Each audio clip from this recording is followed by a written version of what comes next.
pemilu 2019 kalau kita bandingkan dengan pemilu 2024, kalau kita boleh agak berbesar hati ya, menyatakan bahwa ada perbandingan yang signifikan antara 2019 sama 2024 baik itu pemilu maupun pemilihan yang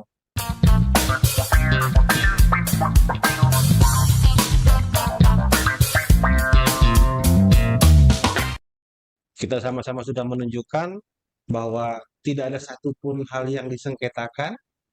Kalau masalah pasti ada ya kan. Ya, Bagaimana kita mengatasi masalah tersebut tidak tidak terjadi masalah. ya, Dan itu yang paling penting dan itu sudah kita lalui bersama. Tetapi yang paling saya ingat sekali Pak Safar bahwa dari proses seluruh tahapan yang sudah kita lalui untuk apa namanya untuk meyakinkan masyarakat bahwa kita sudah menjalankan sebuah pemilu yang bersih, hmm, itu kita mulai dari proses awal sekali, Bu Umi. Saya ingat waktu itu bahwa kita mulai dari, kalau dari sisi penyelenggara, kita mulai dari proses seleksi penyelenggara. Dari tingkat PPK, PPS, sampai ke KPPS, itu kita sangat selektif sekali, sehingga oke. bisa menutup ruang-ruang yang berpotensi untuk dijadikan tumpangan dalam tanda kutip bagi para peserta pemilu yang tidak apa namanya, yang menginginkan pemilu ini tidak baik lah kira-kira begitu. Nah itu kita mulai dari sisi penyelenggara itu kita memang mulai dari awal sekali. Kemudian dari sisi peserta pemilunya sendiri juga kan Pak Safar kita pada saat itu memang intens melakukan pendekatan-pendekatan Ya, terhadap peserta pemilu. ya, Peserta pemilu mungkin peserta pilkada ya pada ya, saat itu.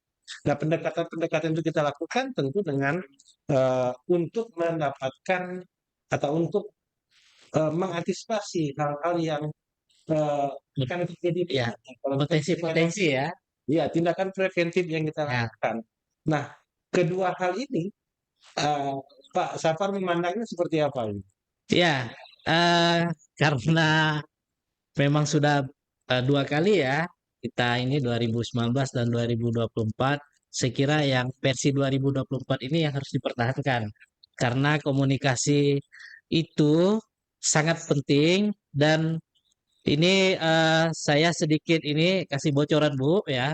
Jadi kalau kami di Bawaslu itu saya wajibkan report satu hari tiga kali Bu, pagi, siang, sore ke teman-teman ya. Mungkin agak sedikit gimana gitu ya. Tapi ini penting Bu, supaya tidak ada komunikasi yang terputus ya. Apakah misalnya terjadi hal-hal yang seperti apa di lapangan, jadi kita bisa secepat mungkin untuk bersikap begitu. Nah, terakhir closing di tengah malam misalnya pada saat pleno Pak Ketua. Nah, itu yang paling penting titik-titik krusial begitu pada saat pleno di tingkat kecamatan saya intent komunikasi pagi, siang, sore dan closingnya malam. Apakah ada persoalan atau tidak begitu ya. Alhamdulillah dengan komunikasi yang agak intens ini potensi-potensi yang tadi yang disampaikan oleh Pak Ketua berhasil kita antisipasi. Sudah muncul riak-riaknya cepat kita turun ke lapangan ya beserta dengan jajaran Polres dan lain sebagainya. Alhamdulillah ya hasilnya terlihat dengan cukup baik begitu ya Pak Ketua ya.